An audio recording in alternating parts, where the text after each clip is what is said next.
Thanks for staying with us on ABC for Utah News at 4:30. I'm Nadia.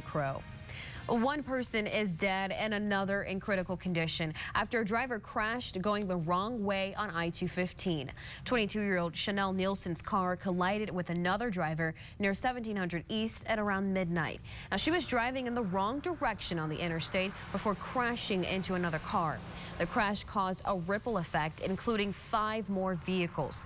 Highway patrol troopers believe Nielsen was under the influence of alcohol at the time. She died on the scene, and the other driver was taken to the hospital in critical condition. A West Valley City man was arrested for drunk driving this morning after he drove into his neighbor's home.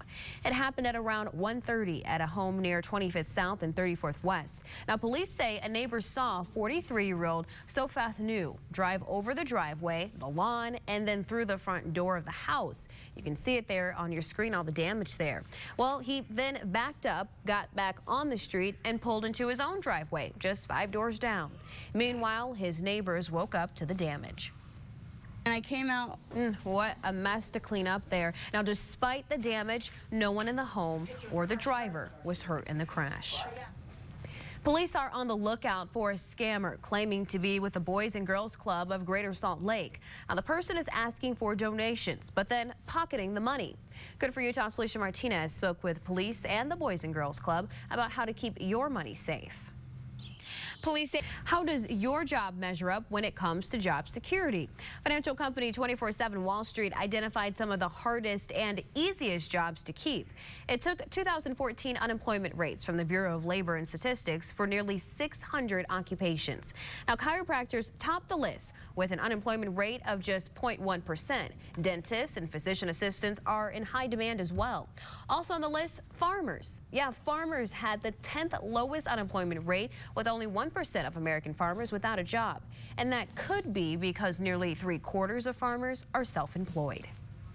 Still ahead, how you could be one of 15 moms chosen for IMC's 2015 My Heart Challenge Moms Edition.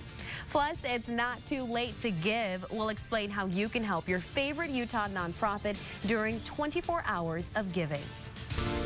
Let's take a look at what's ahead at 5 o'clock with Good for Utah's Kim Fisher. Thanks, Nadia. We end the day on Wall Street with another down note. Let's take a look at the numbers. The Dow is down 40 points, the Nasdaq down 13, and the S&P 500 down 4 points at the close.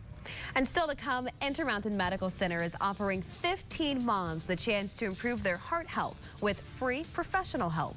We'll tell you more about the 2015 My Heart Challenge coming up. Well, the Intermountain Medical Center Heart Institute is looking for 15 moms who want to improve their heart health. It's all part of the 2015 My Heart Challenge Moms Edition.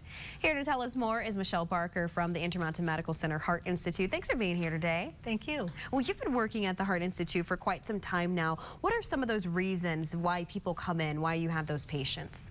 Well, heart disease is still one of the major killers of people. In fact, 1 in 3 women will die of heart disease. Wow. And a lot of people think it's breast cancer and other types of cancer, but it's really heart disease is the #1 killer. So 1 in 3 women, that means we'll likely know someone, if it's not us, who is going through heart disease and some of the complications. That's right. So each year you have the My Heart Challenge. What is the challenge? Well, the challenge is for 100 days.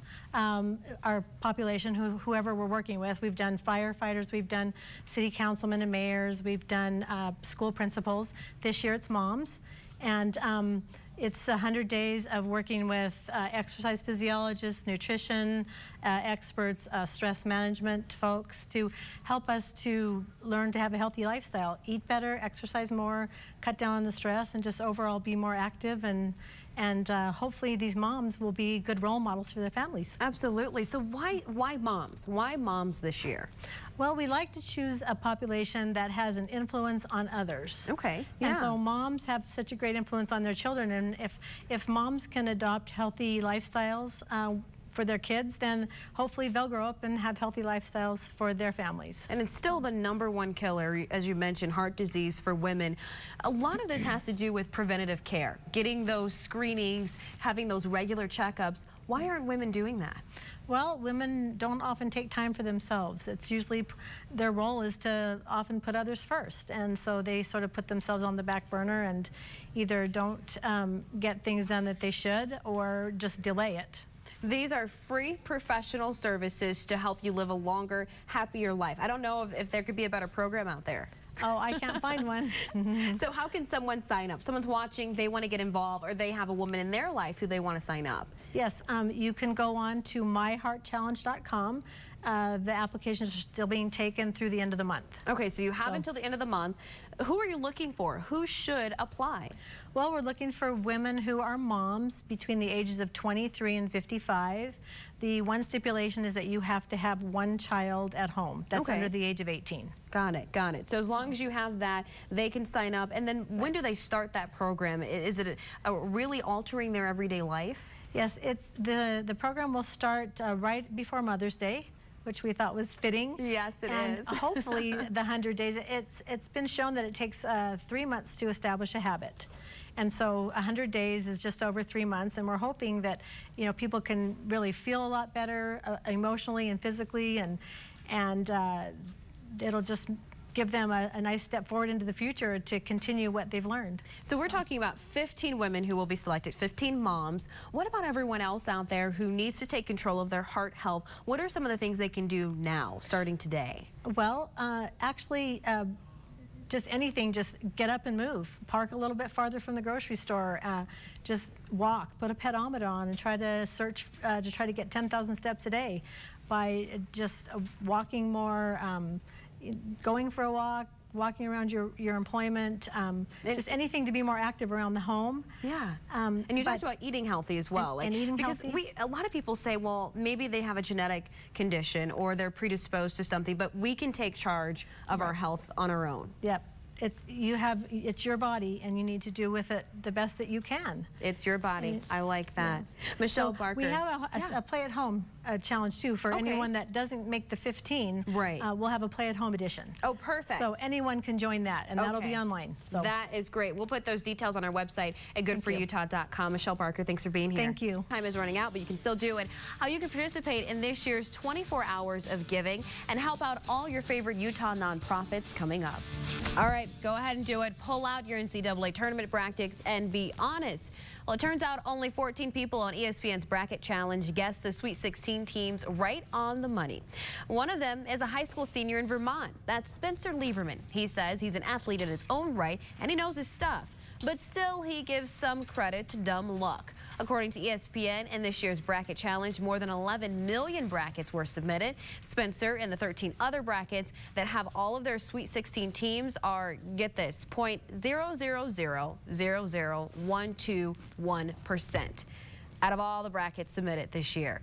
And the odds of getting a perfect bracket, well, that lies somewhere between 1 in 2 trillion and 1 in 9.2 quintillion. And I didn't make that up. Today is Love Utah, Give Utah's 24 Hours of Giving, and there's still time left to donate. Now, you can see the countdown here on their website at loveutahgiveutah.org. Last year, they raised more than $1 million for Utah charities, and this year, the goal is $2 million. There's about 7 hours left and nearly $800,000 donated. Meanwhile, Love Utah, Give Utah is holding an event in downtown Salt Lake City at the Gallivan Center today. A number of nonprofits and charities that are benefiting from the drive are also there to raise funds. That does it for ABC4 Utah News at 4 o'clock, but don't go away. News at 5 is next.